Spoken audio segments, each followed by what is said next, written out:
Welcome to episode 124 here of Drew's Sports Crew on this Sunday night. As always, myself, Drew Skyberg, bringing you the news in the sports world. Today, more specifically, we'll be going through the Packers. Their 78th annual training camp is kicking off here on Wednesday. So you bet we're going to cover all the details right now here. So you all, right, if anyone's interested in going in the Wisconsin area, you have dates, you have some times, we'll get into that. And it's going to be a great time. I'm looking I, a goal this summer is to get up there from my place and really check it out. Haven't really made my way up there, and it's a shame considering how close I am. I've done some family fun nights, I've done those, but never the practices. Love to see how the guys are looking up there, the new signings, which we'll talk about just to get a refresher in on this. And if you want to hear about how the guys have done when we kind of get midway through camp there or so, August 10th. It's a Thursday night, 7 p.m. at Pet Skull Brewing Company in Manitowoc. There is going to be a live show of Drew Sports Crew. We're going to do a Journey Million live show. So Zach Roush and Jared Vleski are going to join me there at Pet Skull Brewing and come for a good time. And they have excellent food and drinks, right? I can speak for the food part for sure, as it is a brewery. They don't have sodas yet. We're hopefully soon though. But I can speak to the food part for sure. Some good stuff. It's a nice Cajun New Orleans style cuisine. I'm telling you, if you have not experienced that yet, you can get it right in Manitowoc. So check it out. It's not a bad drive either, wherever you're coming from here, Northeast Wisconsin. Hoping we're gonna have some games. I can tell you that, and we're gonna have some prizes too. So just keeping that in mind. Hope to see you all there as well. So it's gonna be a fun time. Again, Thursday, August 10th. Check out social media at True Sports Crew for more details on this. I'm really looking forward to it. Anyway, I mean, that was a main announcement here. Also talking about the Brewers. So the Brewers, we're going to talk about Week 17, a little Week 18 preview. I'll be at 2 games this week, Tuesday and Wednesday. I'll be back-to-back cheering the Brewers on. I'm not going to be at the games in Atlanta. We'll break down the schedule a little. I'll give a little bit of my thoughts. Don't have the full record prediction done, but we're just working on some matchups, getting in.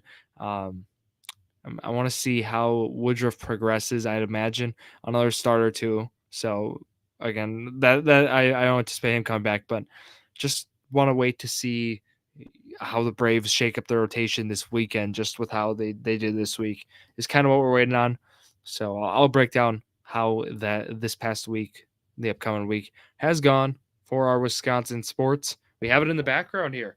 So the full, not the Bucks. No Bucks jerseys needed right now. I mean, you have the Giannis Brew Crew City Connect, so it kind of counts. But announcement-wise, we're shaking it up a little bit this week.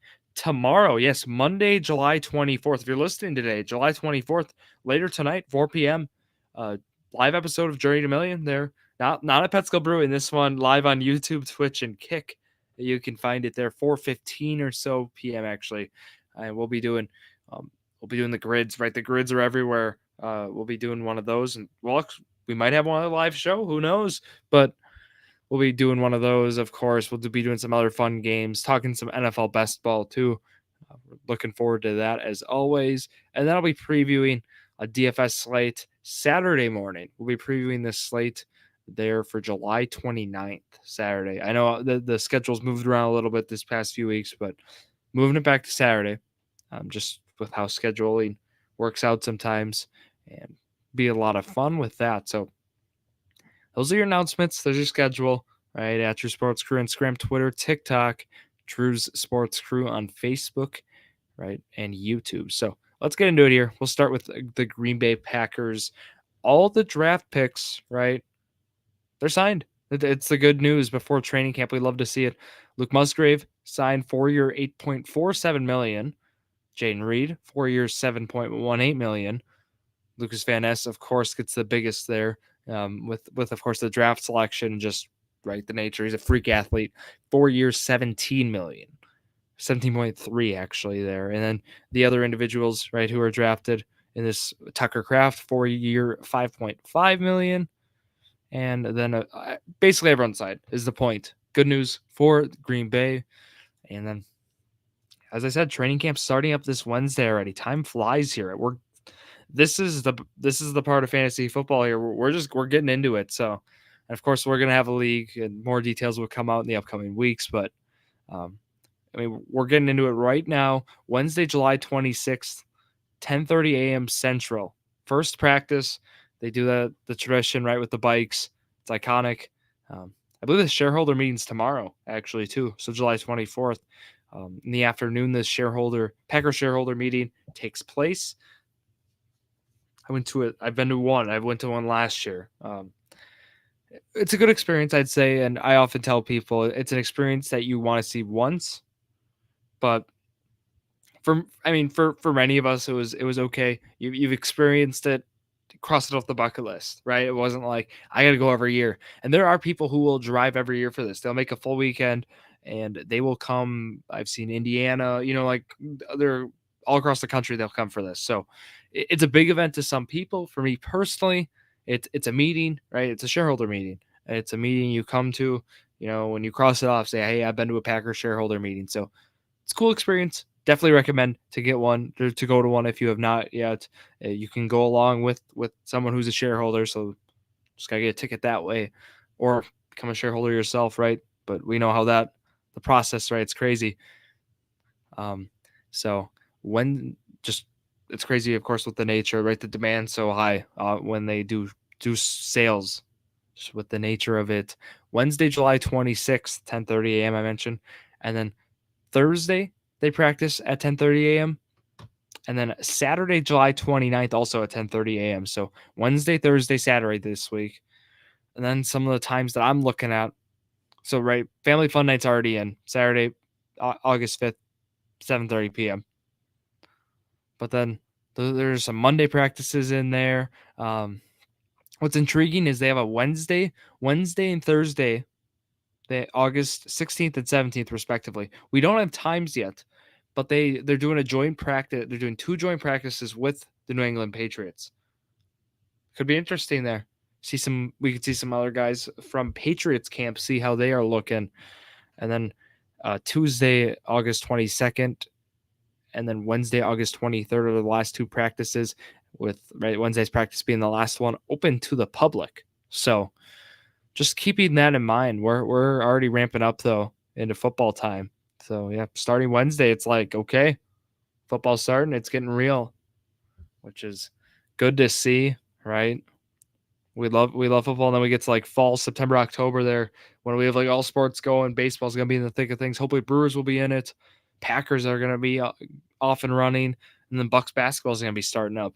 So it's gonna be a wild time for sports. A lot of time devoted there to that. So those are the main Packers updates, right? Not too much going on.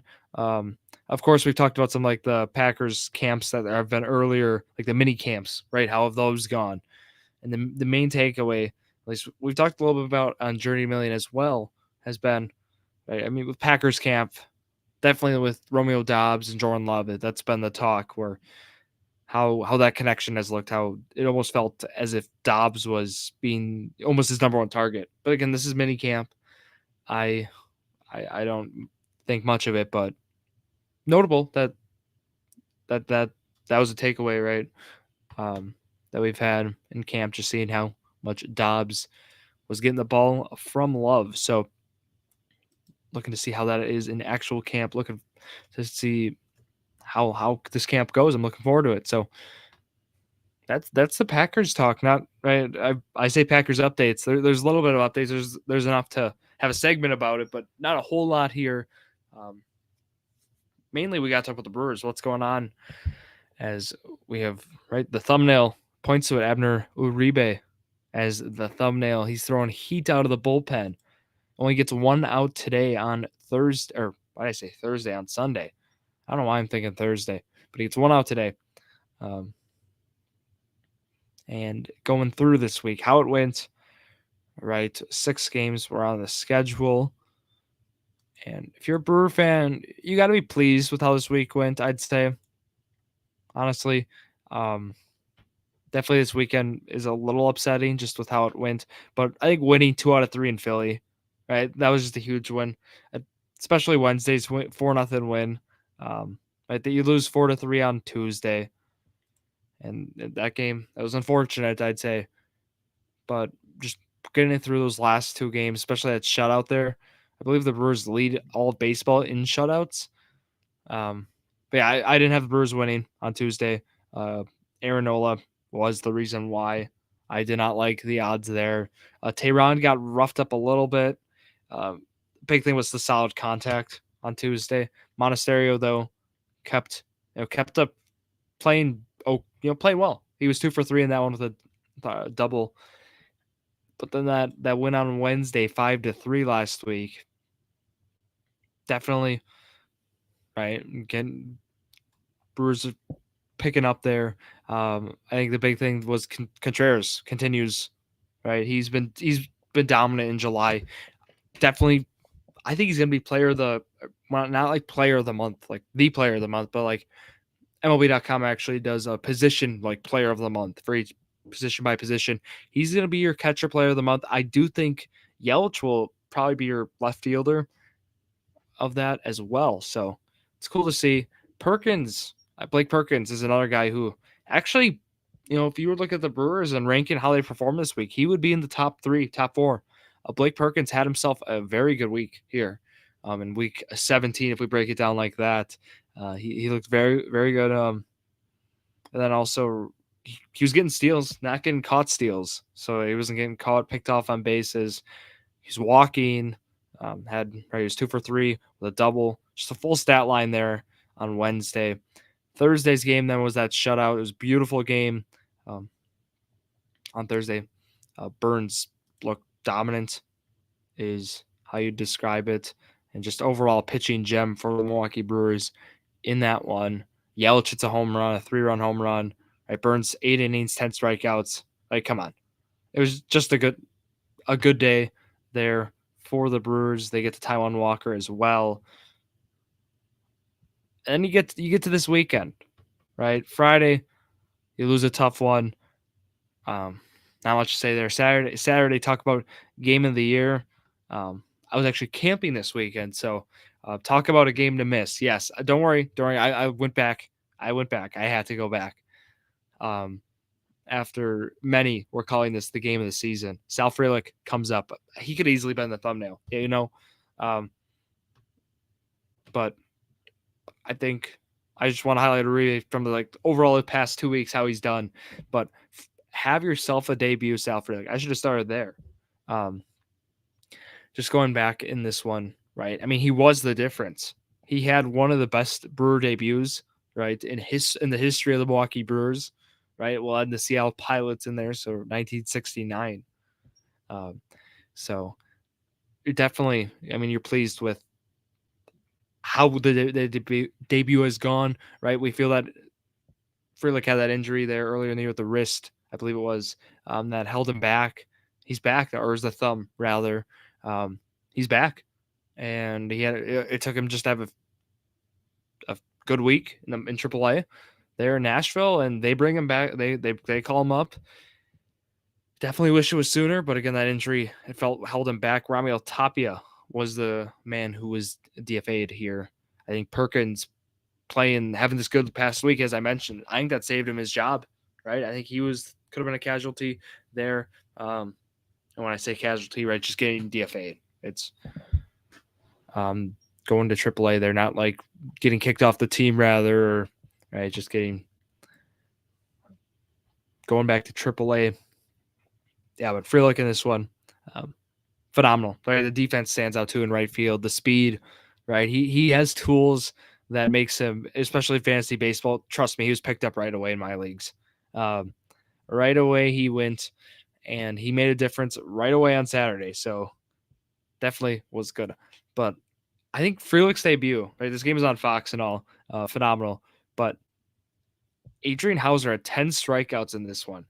He had a quality start, 6 innings, 3 earned runs, but 10 strikeouts. I think that part for me, especially against this offense, I think that was the thing that stood out. Um, obviously not as most as how Free how good his debut went, but right. I mean, you definitely can't just ignore Hauser had 10 strikeouts in 6 innings, right? Against this high powered offense, he struck like everyone out. He struck out Albies twice. No, yeah, he actually struck out. He struck out every single starting, or I don't know if he did, but I'm saying the Brewers collectively struck out every single person who started, and Hauser led the way with 10 strikeouts, and Payamps had one, and then Williams struck out 3 in the ninth. So my point is, everyone got struck out, and Hauser was a big reason why, which you love for him because, as we know with Adrian Hauser, he's a pitcher who he pitches the contact, right? And that's why strikeouts aren't a big part of his game. And I'm intrigued how, he is a start lined up next is going to be at Atlanta. He's going to be playing the Braves again. I'm intrigued to see how he looks in that one. That also impacts the matchups. And I wonder if any of you all got a City Connect beach towel, please send it in. Not like physically send it, but if you want to send in a picture at your sports crew, love to see how they turned out. Definitely a very cool giveaway. The Brewers are really expanding their giveaway, upping their giveaway game this year. And I really like how they put them on Saturdays and let the Sunday Fun Day bundle speak for itself. So really smart move there by the Brewers. But okay, Saturday, right? It was an all-time high for the Brewers, and Sunday felt like a low. Brewers up 2-1 there. Nice sac fly there for Owen Miller. I didn't even talk about Bryce Terang's home run. He's picked it up. He's played better since getting called back up.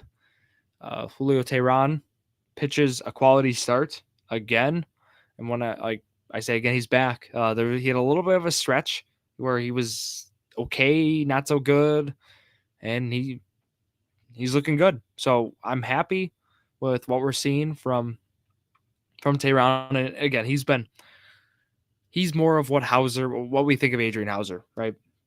A guy who's going to limit hard contact. Doesn't have that blowaway velo, but he's going to locate pitches. He's going to limit walks. He's going to make the right pitch, and it's just happy to see how that has looked. And the Brewers weren't really able to capitalize on some Braves who are making debuts this week. Was the other thing too, right? With their right Elder pitched on Sunday, but they had Daysbel Hernandez who made his debut today in an inning of work, and they had, right Saturday was a debut as well. So just looking at that, not really able to capitalize maybe on right guys making their first starts, but Brewers, they've done it this year, has been just making plays when it counts, and that's something you just gotta love with this team. And on my power rankings right now, I have them. I'm looking at like the 7 spot is where they're going to be when those come out Tuesday, but right, not official yet, but that's where I'm looking. Right, and also Alan Winans was the guy who pitched on Saturday, making his debut there. Let's go to Baseball Reference, right? If you want to find the Immaculate Grid, go there as well. We love playing that.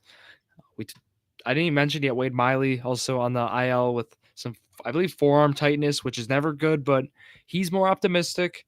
My other comment with the injury report was Brandon Woodruff made a start Saturday at High A in Appleton, the Timber Rattlers, and he looked great.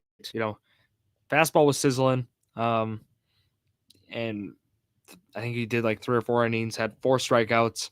So like not a lot. Like, right, he faced 12 people, or I think, and strikeouts weren't like dominant, but like he was striking out over a guy an inning. Again, Velo was good. I don't think he gave up any runs. I suspect he'll be back. I was thinking like he'll make three starts maybe. So I said mid-August. I'm thinking now more of like that first week of August. So I think like 2 weeks from now, we could see Brandon Woodruff in a Brewer uniform. Call him a trade deadline acquisition. He's going to be coming right around that time. So that's going to be cool for Milwaukee here. Also looking at the WAR, right? We'll love to see wins above replacement. Who is leading the way? Still Christian Yelich, right at 2.8 wins above replacement. Right, and that shows like the value each player brings to their respective position. like above replacement value. So right, looking at that, we see Yelich 2.8, which um, right now at this point of the season, he's on pace to have a really, really good season, right? Contributing to your team. Often looked at in MVP ranking, right? MVP awards as well. William Contreras here at the 2 spot, 2.1. Burns picking it up after some great starts at 2, right? He's made his way up the rankings. Wade Miley was ahead of him just a few weeks ago, which was a stat I brought up. Joel Payamps, 1.7. Devin Williams, 1.7. Willie Adames, 1.6. Wade Miley, 1.6. Joey Weimer's at 8, 1.1. Then Bryce Wilson at 9 with a 1. Milner at 10 with a 1. Just want to go through those guys. But I did want to mention, with kind of the moves that we've seen, like Saturday and Sunday, we see Weimer now. Joey Weimer actually not in the lineups, and this is not injury related. It's actually more performance related. So Weimer now seems like he's going to be more of a lefty platoon, just based on how he's performed. Um, I'd imagine he could definitely make his way back to being an everyday player, but the numbers have not been good. Right now, his actually average is down to 207, OPS at 678. Frelick's definitely going to play. That's going to be something to acknowledge, but Weimer's not going to be your everyday guy in center as of right now. But again, I imagine with lefties, so Andrew Abbott, the lefty for Cincinnati, is going to pitch Tuesday. I would imagine we're going to see him in that one. Blake Perkins has been the guy who's taken his job, right? I said Perkins has been swinging a hot bat. He's got the speed. Perkins and Weimer now are gonna do a little platoon thing. I think in center is how we're gonna do this moving forward. Winker is unfortunately gonna still get at bats. I'm rooting for the guy, but it's not working out. OPS now 558. He does sit on Sunday though, but it has been a disaster um, for Jesse Winker, and I'm rooting for the guy, right? As we all are. I honestly think him going down to the minors or AAA, right? He had a rehab injury assignment. He came back. He had the neck stiffness, and it's not working, right? I know it hasn't been working for Rowdy Tellez either, but it really has not been going his way here in 2023. So it's been unfortunate, but that's where I'm looking right now in our baseball reference, right? In the WAR report. Yelich right now, I'm looking at it. He's been picking up the power surge. He could get to 25 home runs and like 40 steals, right? The 40 steals might be a reach. The 25 home runs might be a reach. I think for sure Yelich is getting to 20, 30. I think that's a pretty safe thing to say here in mid to late July. He needs 6 more home runs, 9 more steals. And on his pace, that could happen. His OPS now at 851, right? It keeps surging as he performs. Same with William Contreras. The power, the extra base hits, they're there. He's second in his team in doubles. That was something the first month of the year we were collectively concerned was he's not hitting the ball. He's hitting the ball, but he was singles, no extra base hit. Power was lacking, and he's picked it up. 10 home runs, right? And then also the OPS now just around 800, above average league hitter, great defense. Contreras has done what you've wanted so far. So we'd love to see that. And then we're just waiting for Adames.